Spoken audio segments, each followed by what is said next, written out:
नमस्कार, मैं हूं आनंद नरसिम्हन।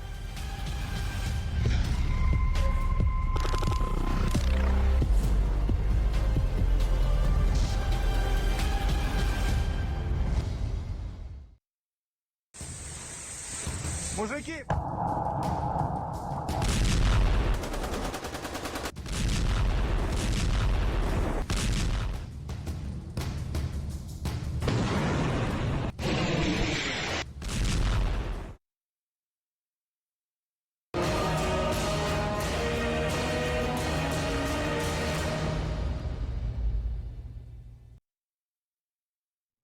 अखाड़ा में आज सबसे पहले बात फिर रूस यूक्रेन युद्ध पर फोकस करेंगे, जो करीब 11 महीने तक चलता आ रहा है। नए साल पर रूस ने यूक्रेन पर 100 से ज्यादा ड्रोन से बारूदी बारिश की। इस तरह से नए साल का आगाज हुआ यूक्रेन में।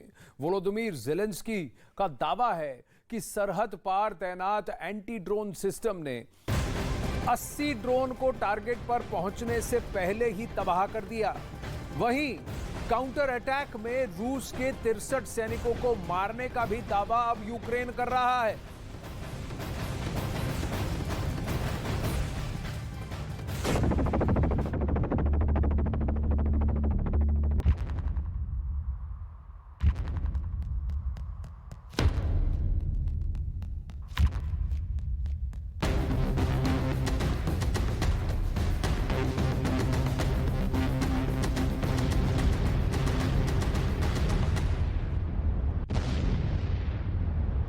महायुद्ध को 10 महीने गुजर चुके हैं, लेकिन ताबड़तोड़ गोलियों की बौछार और दम फूंकते ड्रोन अब भी यूक्रेन की जमीन को छलनी कर रहे हैं। बारूद की गंध यूक्रेन के कोने कोने में बस चुकी है, लेकिन रूस के किलर वेपन अब भी रुकने का नाम नहीं ले रहे हैं। नए साल पर भी रूस के घातक ड्रोन का डर यूक्रेन के लोगों को सहमाता रहा।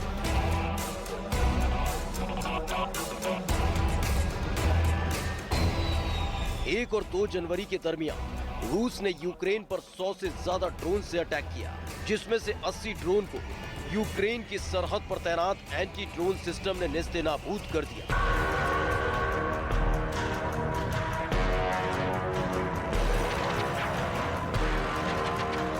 बाकी बचे ड्रोन ने यूक्रेन के कीव और डोनेट्स्क इलाके में अपना कहर बरपाया। दावा किया जा रहा है कि रूस के इस हमले में यूक्रेन के 50 से ज्यादा लोग जख्मी हुए। Минуло лише 2 дні, рахунок збитих іранських дронів над Україною вже більше 80. І найближчим часом ця кількість може зрости, бо цими тижнями ночі можуть бути доволі неспокійними. Ми маємо інформацію, що Росія планує тривалу атаку шахедами. Її ставка може бути на виснаження наших людей, нашої ППО, нашої енергетики.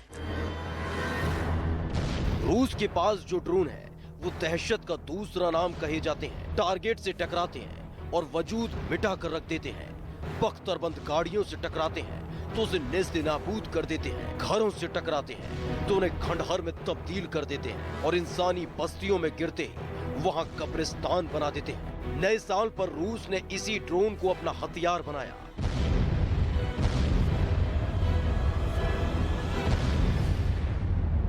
Режиму потрібні мобілізаційні емоції, щось таке, що вони хочуть демонструвати своїй країні, щоб брехати далі, нібито все у них йде за планом. Наше завдання щодня – давати Україні успіхи, здобутки, хай невеликі, але перемоги над терористами і терором. Кожен збитий дрон, кожна збита ракета, кожна доба з електрикою для наших людей, мінімальний графік відключень – це саме रूस के इस घातक हमले के बाद यूक्रेन ने अपना खूनी बदला लेने में देर नहीं की। पश्चिमी मीडिया में दावा किया जा रहा है कि जिस वक्त पुतिन अपनी पलटन के साथ नए साल का जश्न मना रहे थे, तभी नेटो से मिली मिसाइल ने रूस की जमीन को थर्रा कर रख दिया। बारूद का ऐसा गुबार रूस में पहले शायद ही कभी देखा गया। यूक्रेन की सेना ने दावा किया है कि उन्होंने रूस में अपनी सबसे घातक मिसाइल से अटैक किया। इस हमले में रूस के करीब 63 सैनिकों की मौत का दावा किया जा रहा है। डोनेट्स्क इलाके के मकीवका में हमला किया गया था। ज़ेलेंस्की पहले भी ये कह चुके हैं कि रूस हर दिन यूक्रेन पर चढ़ाई की कोशिश करता है। लेकिन यूक्रेन के सैनिकों का जोश रूस की सेना के होश ठिकाने लगा देता है। दुश्मन देश के हर वार पर यूक्रेन की सेना घातक पलटवार करती है। Сьогодні з президенткою Єврокомісії Урсулою фон дер Ляєн радий, що перша міжнародна розмова в новому році відбулася саме з очільницею Єврокомісії. Однаково розуміємо виклики цієї зими, цього року для України і всієї Європи. Обговорили фінансову підтримку. Для нашої держави вже у січні очікуємо перший транш макрофіну, як було домовлено минулого року.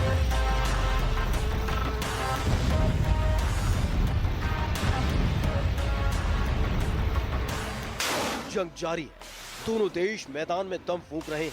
दुश्मन देश के सामने कोई भी कमजोर नहीं दिखना चाहता। यूक्रेन के बारूदी गोदाम को नेटो देश लगातार भर रहे हैं, जिससे ज़ेलेंस्की के जवान फ्रंट लाइन पर डटे रहे तो रूस अकेले ही मैदान में खड़ा है। यूक्रेन के राष्ट्रपति वोलोदिमीर ज़ेलेंस्की का काम है कि अपने सैनिकों का हौसला बनाए रखें और यूक्रेनी समुदाय में जनसामान्य में उम्मीद बनाए रखें।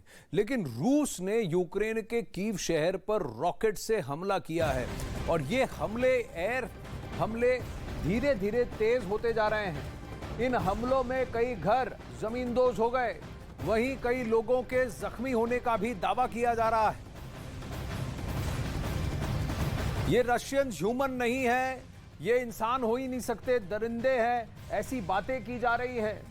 यूक्रेन बड़ी सारे दावे कर रहा है, लेकिन रूस ने कहीं ना कहीं ये ठान लिया है कि जब तक जैसे जैसे 1 साल होने को आ रहा है इस युद्ध को, किसी तरह से वो नीप्रो नदी के इस तरफ पूर्वी तरफ के पूरे इलाके को अपनी तरफ कर ले और यूक्रेन का नक्शा हमेशा के लिए बदल दे।